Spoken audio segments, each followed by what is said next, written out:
they found that intentionally designing their systems to be like, did they say dead inside or something? Like, someone from Domino's definitely said something like that. We're Aidan and Jack from Layer Code, and we're trying a new thing where we just do a voice AI happy hour every week, and we talk about things we're learning, talking to people who are building in voice AI, and we've been speaking to tons of them. And so, yeah, one of the common things that people are interested in is what problems are other people building voice systems running into, and how are they solving them. So we wanted to just share a lot of what people have been telling us and talk a bit about some of the solutions. So yeah, hope you enjoy it. If you're talking to something and it seems slightly off because it's misheard you, or it's a bit slow, or it mispronounces things, it just feels weird to your mammal brain. And so voice agents can kind of go off the rails hard technically, or they can just be weird to talk to, which is like a very hard thing to solve because it's quite subjective and depends on the context and the type of conversation you're trying to simulate as well. So I find that very interesting. And I think there is this split of like designing great conversational experiences that feel like you're talking to something that's not a dumb robot, and actually just like raw technical problems. True. Yeah, I think that was like something that came up a lot, wasn't it? Like naturalness. People would say like, we want it to be natural. But it's like lots of things. It's like, even with humans who'd be like, he's a bit weird and I can't really explain why, but he's a bit weird. I hear that a lot. So yeah, it's like kind of, as you said, like the length of time, it also comes into like doesn't quite hear you, doesn't quite reply in a sensible way, or speaks, or speech, text to speech sounds a bit weird. Some of the models sound a bit weird sometimes. If I was just mispronouncing one word out of every 100 in this conversation, you would be like, what the hell is wrong with you? This feels like a weird conversation. But that's something that is quite normal for a lot of voice models still, and particularly when it's mispronouncing a name. If I mispronounce your name every time I said it, right? Like we wouldn't be talking for very long. Or if you hired me to work at a company in a call center and I just routinely was mispronouncing the name of the company, like I wouldn't have a job for very long. Yeah. And so just you get these weird issues with voice systems, I think. Yeah, well, I didn't even notice, like, there's a model that we were working with a lot, and it took me like ages, which goes to show with like demos, it took me ages to notice that it was saying like Jackus, like it doesn't say Jacks, it's just like Jackus, and then you know, like you don't notice these things at first, and maybe the user doesn't even notice, but like it adds up, like, you know, like, and naturalness definitely a big thing. And I think the other thing that's, I don't know, like something that's very interesting to me about that is this difference between voice and text agents as well, because you get all this extra weirdness with conversation that doesn't come up in text. Like in text, you can't mispronounce an apostrophe or a number, but in voice, if I'm talking to you and I say, you know, we have talked to over 100 people about this problem, immediately it's just like, what the hell's wrong? What's going on? But, you know, that's something that a text agent isn't running into those problems. And so you just have this whole extra layer of like things that you have to make the agent aware of and kind of, you know, work around or avoid. Yeah, that's true. Yeah. There are people more precise in text, I think, as well. Yeah. One of the things that I know a lot of people spoke about as well was about kind of, you can get your test cases, but then does it work when it's out in the world? I know for us, like listening to some like real world calls out in the world, it's just like people use it in such unexpected ways. People talk to agents in unexpected ways, like, you know, and that was something that a lot of people building voice agents mentioned to us, is just like knowing, like getting reliable ways to assess how well your agent's doing in production is surprisingly difficult. you end up getting a lot of issues that you wouldn't have expected if you just manually regression test something. And they had a lot of engineers just like dedicated to testing, but still finding issues in production, or just not hearing about them as well, right? That's the thing. Well, yeah, I think there's two things you said there. I want to go back to what are the weird ways that people are talking to agents, like listening to real world calls. I think as people who are like in the industry, it's tempting, I think, sometimes to think, yeah, we can spot an agent, but you know, for normal people who don't spend all day talking to computers, what's the way they interact with these systems, right? Like, I think we've seen some funny stuff and some surprising stuff there. I find it's not like funny and like a laugh. It's almost like I don't know. It's a strange thing when you hear someone who's like if you listen to a call and it's obviously a very nice person and they're just like being extremely friendly, extremely polite, extremely nice to the agent and like chit-chatting with the agent, and the agent's just like it's got a job to do, and it's just like not engaging them in any way emotionally. Yeah.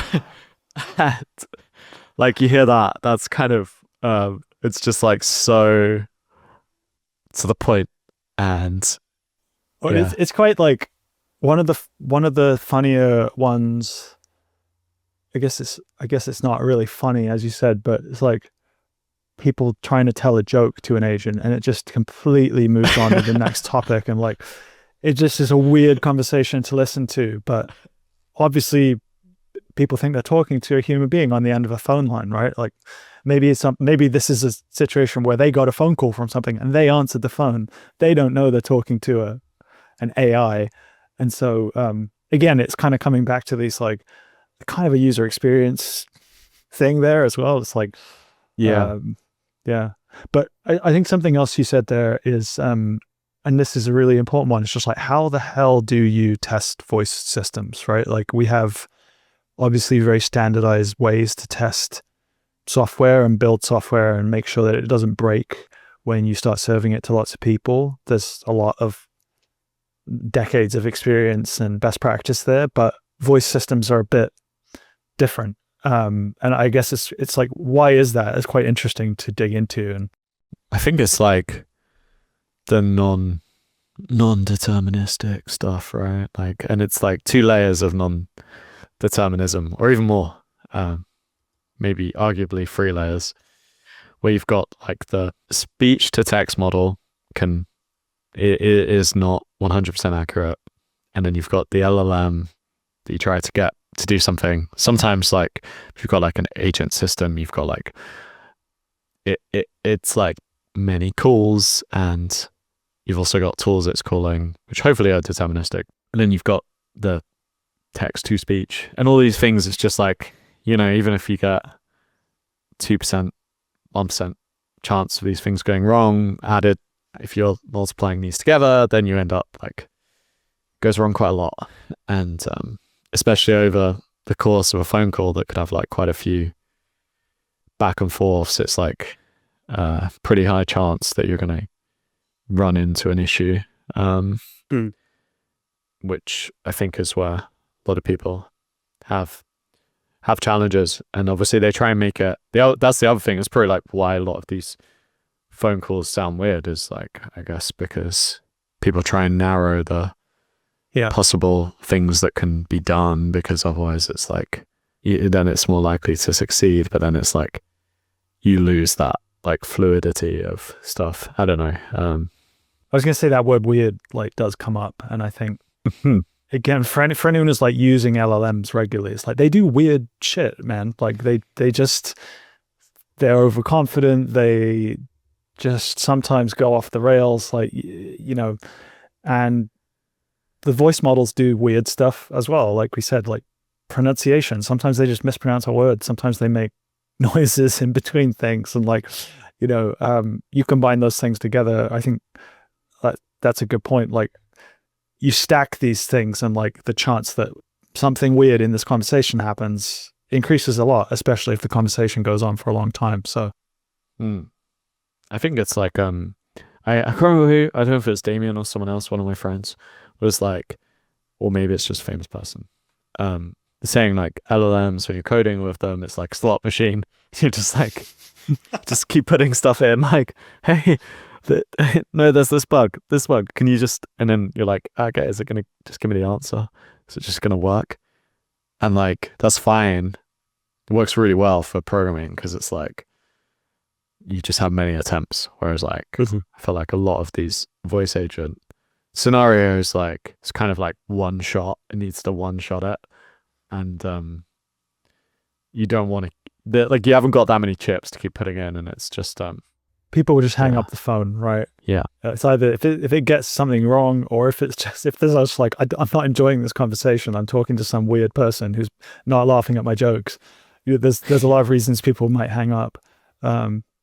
Yeah, I do just find it fascinating that some of this stuff is solvable, like technically. It's like it's either solved or it's not, and some of it just immediately goes sideways into it's completely subjective, and like what sounds natural to someone in this country who doesn't speak English would sound really weird to someone who has the English language and like North American cultural expectations or something. But so does that make it harder to deliver a natural conversation? Like another funny example I think that we ran into was, and we've seen lots of people are trying, if you're on a phone call and there's no background noise, that can sound really, really weird and sterile. And so lots of systems add in background noise of some kind, and very common in voice AI is, this is like a support type use case. So keyboard, like you sounds like they're in a call center, like that makes it feel maybe like you're talking to someone more.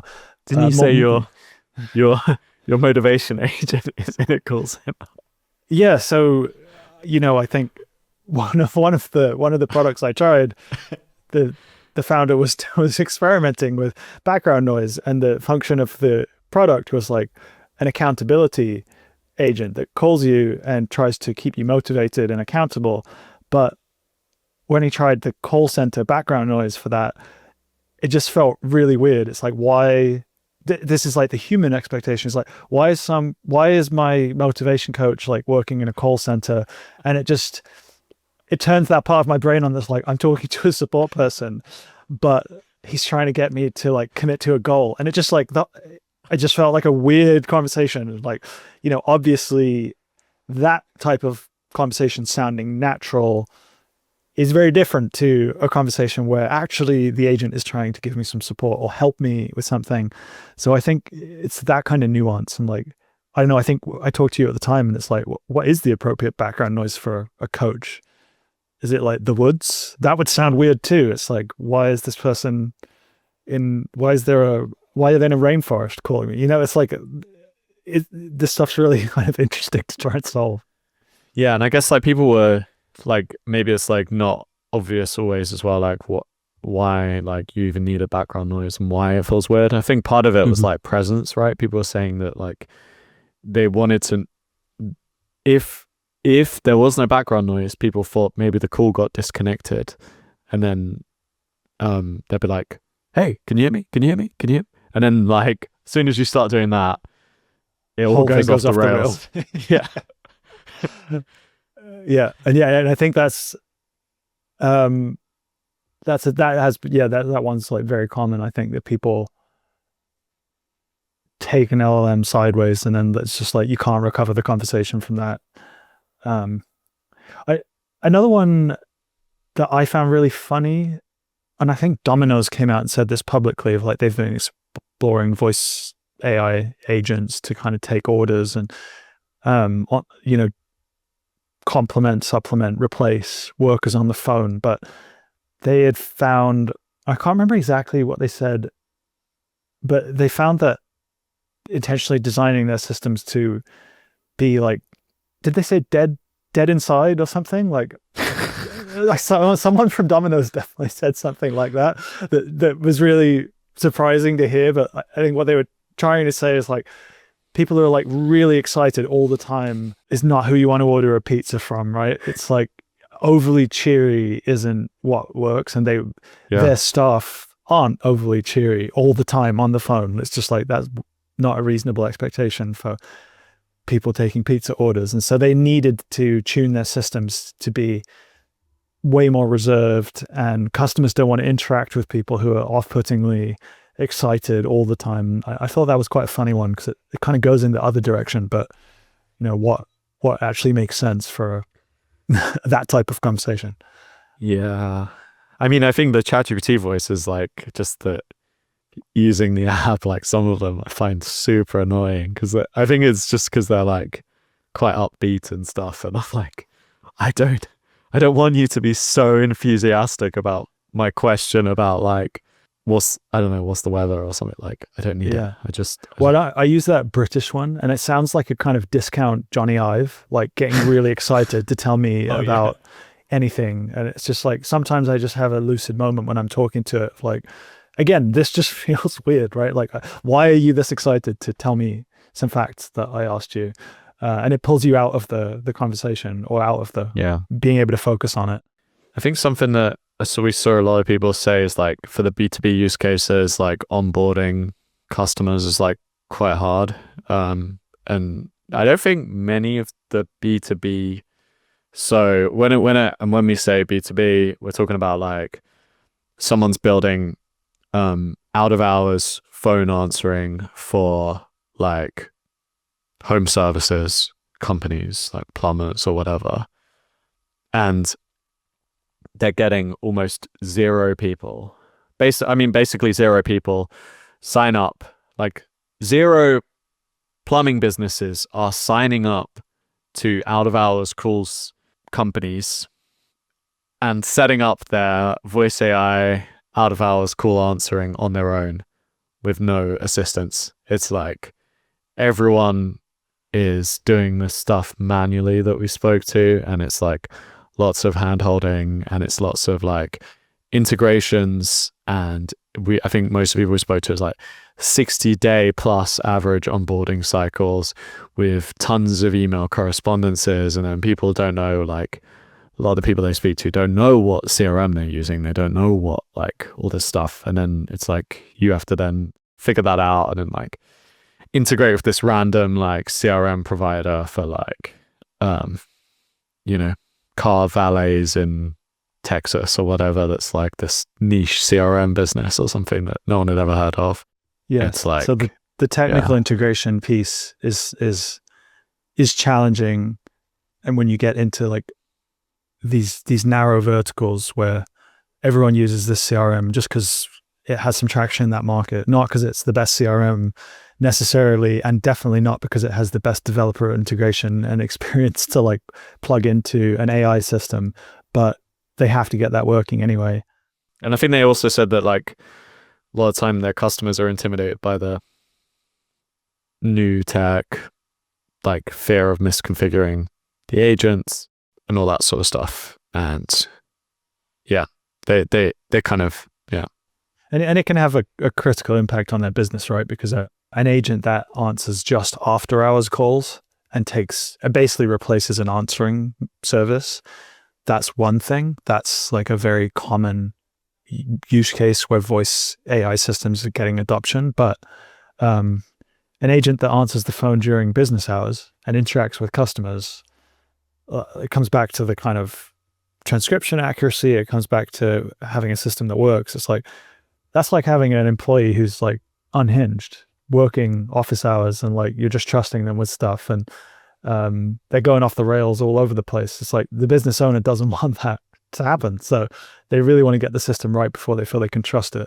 And it's also probably this is a type of business owner who like hasn't deployed an AI system in their business before because they run a dentist's office or something. Yeah.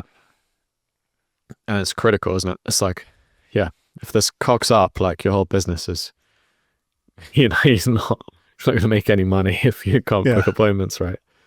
Something.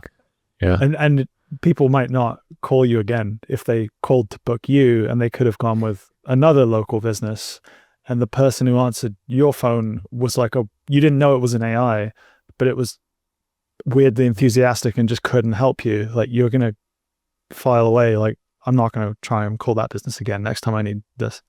Yeah. Um, It's tough. Yeah. it's like building agents that do more than one thing reliably and are connected to voice systems in particular. But like it's quite really, you're talking about building quite complex pieces of software. It's not a simple thing, and people don't talk about it like that. It's like, oh yeah, it says this week there's 10 new things to build agents, and you can spin up 100 of them, and they'll solve problems for you. But yeah, I don't know. I kind of find the disconnect there kind of interesting. There's kind of the marketing of agents and AI and voice to some extent, and then there's like the reality, which is both far less and far more impressive, depending on like where you're looking in the industry. Yeah. It's hard, I think. Yeah, but it's fun. Yeah, it's definitely one of those things that a lot of the time you're like, I feel like this should be easier, and it's hard. And it's like, I mean, some of the frameworks make it easier, right? But still hard, and we're trying to build like a master example now. And one of the things that I found hard is like thinking about these like handoff agents and stuff. Like some people are trying to do that and like have like sub agents that do like specific stuff, and then how you get them to like hand off to each other. And like, then so Master do that as like a workflow.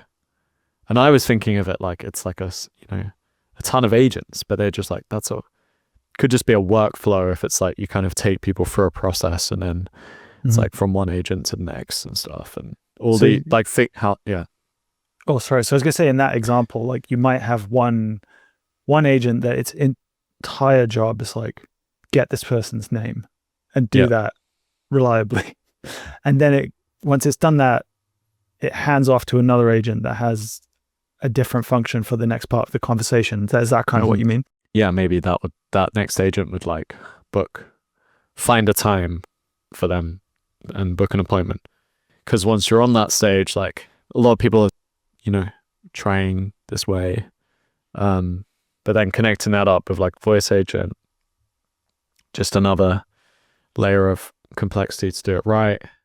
And obviously you get some time, like if a tool call takes a while to do, then like that's more latency as well. And it's like, how do you keep that flow? And we've seen a lot of people talk about like fast and slow agents, the one that like kind of keeps the conversation going while you got like background processes running and things like that. And it can get pretty complicated because you don't have like always the visual side of it as well, right? Which you do in a like text thing. Like, if you're putting a command into like Claude Code, it's like they give you little updates like Clauding, synchronizing. They just put like random words and stuff, and they tell you what they're currently doing and stuff, and you're like, oh, okay, it's doing a thing. Whereas like in voice, it's like, how do you do that? How do you design that process? Like, right, because if I ask you a question and you have to think about the reply, again, if you just said out loud thinking while you were thinking, that would be really weird. Yeah. But, and maybe that gets into like, where does latency, like what are the common causes of latency in voice systems, right? Because that's like, everyone talks about latency, crushing it down to as few milliseconds as possible is like really important. But how do you know what a system without a visual UI is doing when it's not talking to you? How do you know if it's broken? How do you know if it's thinking? Yeah, well, we've seen people do like, I mean, ChatGPT does like clicks, right? Like they do like, sorry for anyone, this is it's my terrible. But they do that like when it's like thinking in voice mode, it does like that kind of a sound. We've tried like beeps between calls. As a human, if I'm doing it, I'm like, oh, let me get that for you. Okay, wait a second. Just a second, just looking this up. And you just kind of give like a bit of a commentary, like when you do that automatically, right? It's just part of how you communicate. Whereas an agent doesn't do anything automatically. Like you have to kind of built that in. Yeah, I think the clicks is a good example because everyone's probably familiar with how ChatGPT Voice works, right? And it both, like a kind of a noise while it's doing something, both gives some feedback to the user that it's not broken. And it's also covering up latency in the system instead of just a gap. So it kind of has a dual function. True. Yeah, it's I think this is hard as well because then you also get like you don't necessarily know how long the rest of the process is going to take. So a click is quite good because like a click doesn't last very long. So you can just play it until the thing's done. But then if you're like saying words, then you've got to kind of know, like if you're going to say a sentence, let me just get that for you. But you don't want to just stop saying that like halfway through. You want to like finish that. And it's just like all these little things that just take some time to get right. Just extra. What do you think about, latency generally? Like what are the most common causes of latency in voice AI systems now? I think it's something that's come a long way in the last 2 years, but yeah, what are the common ones that slow a system down when you're talking to it? I think the thing that people spoke about to us most was just like the transcription and turn taking. I think when they're too, they reduce the interruption down, because they don't trust the turn taking model. So they just put you have to have like a big gap between someone saying something, and it just feels like latency. I feel like that was a big one. I mean, tool calls must be as well. We didn't hear that as much, to be honest, but it must be. There's two things happening, right? There's like the voice component where the speech to text model is working as fast as it can to turn your words into text.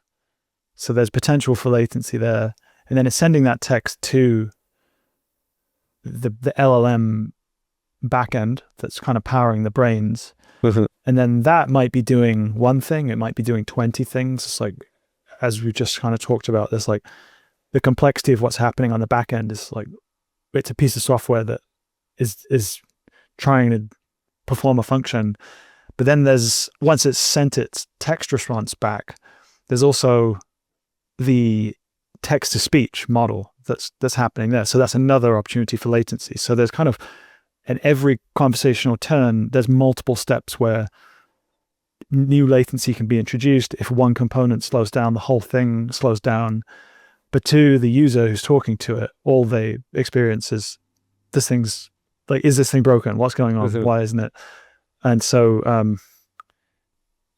think the complexity of what's happening there is like ideally completely hidden from the user.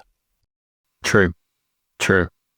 One thing that we got today that was just unexpected is that, like if you're doing browser stuff, the microphone connection in the browser on mobile, like in particular Safari, it's like quite slow to connect to the audio. And it's just, I think some of it's like baked in for like privacy reasons. And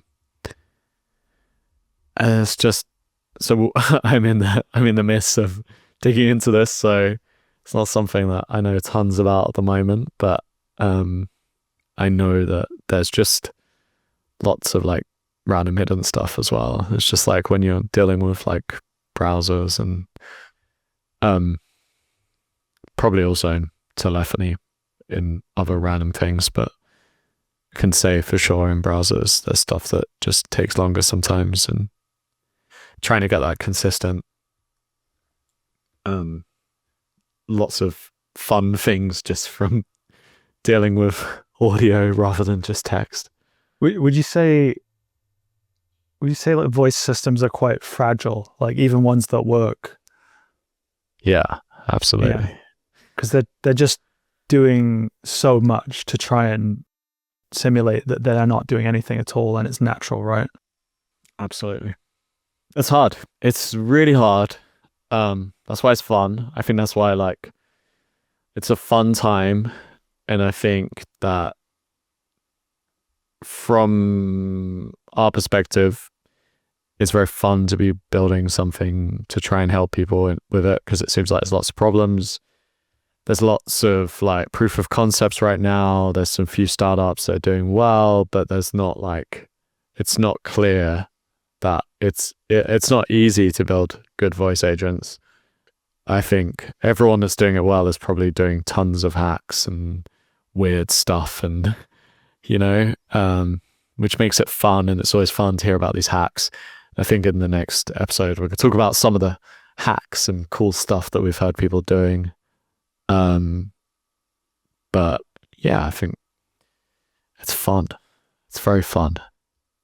What are you like most stoked to dig into when we're working on this stuff, and like there's a lot of unsolved problems? Like, I don't know, like what's the most interesting ones to go deep on? I think like the agent stuff and how the agents meet the voice is the most interesting part for me, because I think that's just the bit that's like,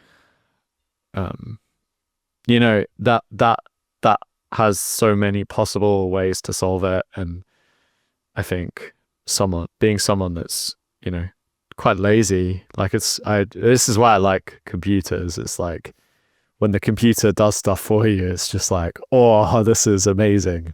So I love it when people build like automations, and I think that the clever things that people do with their agents is just like extremely fun. Because I think you do become, when you're in the voice space, you become numb to the fact that like you don't hear, oh, this is a human. You hear this a voice agent. You hear all of its like flaws, because you're just there all the time, like talking to these things, and like you're in the office, like, can you hear me? Can you? And like, I think the stuff that is like so different in so many ways to do it, and that's why it's really exciting. It's just like how people use agents with voice. I think that's the bit that is the most exciting to me. What about you? Well, yeah, that's the bit kind of where our product touches people's software, right? It's like if layer code can do its job really well, they don't think about the voice part. They only have to think about that part. But I think for me, it is just these edge cases where it's like, it's quite funny often, but where does the technical problem just become a problem of like making a computer act in a way that isn't like you're talking to a computer? It's like, how do you simulate something to feel natural? Because I think it gets into just like, well, what's a good user experience? And honestly, like there's a few patterns in voice of like what is good and what feels bad, but there's just so much where people are just trying stuff out. And like we talk to a lot of agents, and like some of them are just crap. Some of them feel weird. Some of them are really impressive. I think like lots of people talked to that Sesame demo last year and were kind of like, this is just like that movie Her. This is amazing. And, not every voice agent feels like the movie Her. I'm pretty sure that one also doesn't when you start going beyond demos as well. Yeah, if you spend more than a minute talking to it, right? Yeah. I think, this is, yet another podcast, but I think our goal here is that we're learning a lot of stuff internally, and we just wanted to like start putting it out there, and hopefully this is useful for some people building in voice AI. We're going to try and keep it quite dense. We're going to start trying to get other people, interesting people that we talk to, and try and get it so that you could get some takeaways from every episode that you can apply to building your voice AI startup.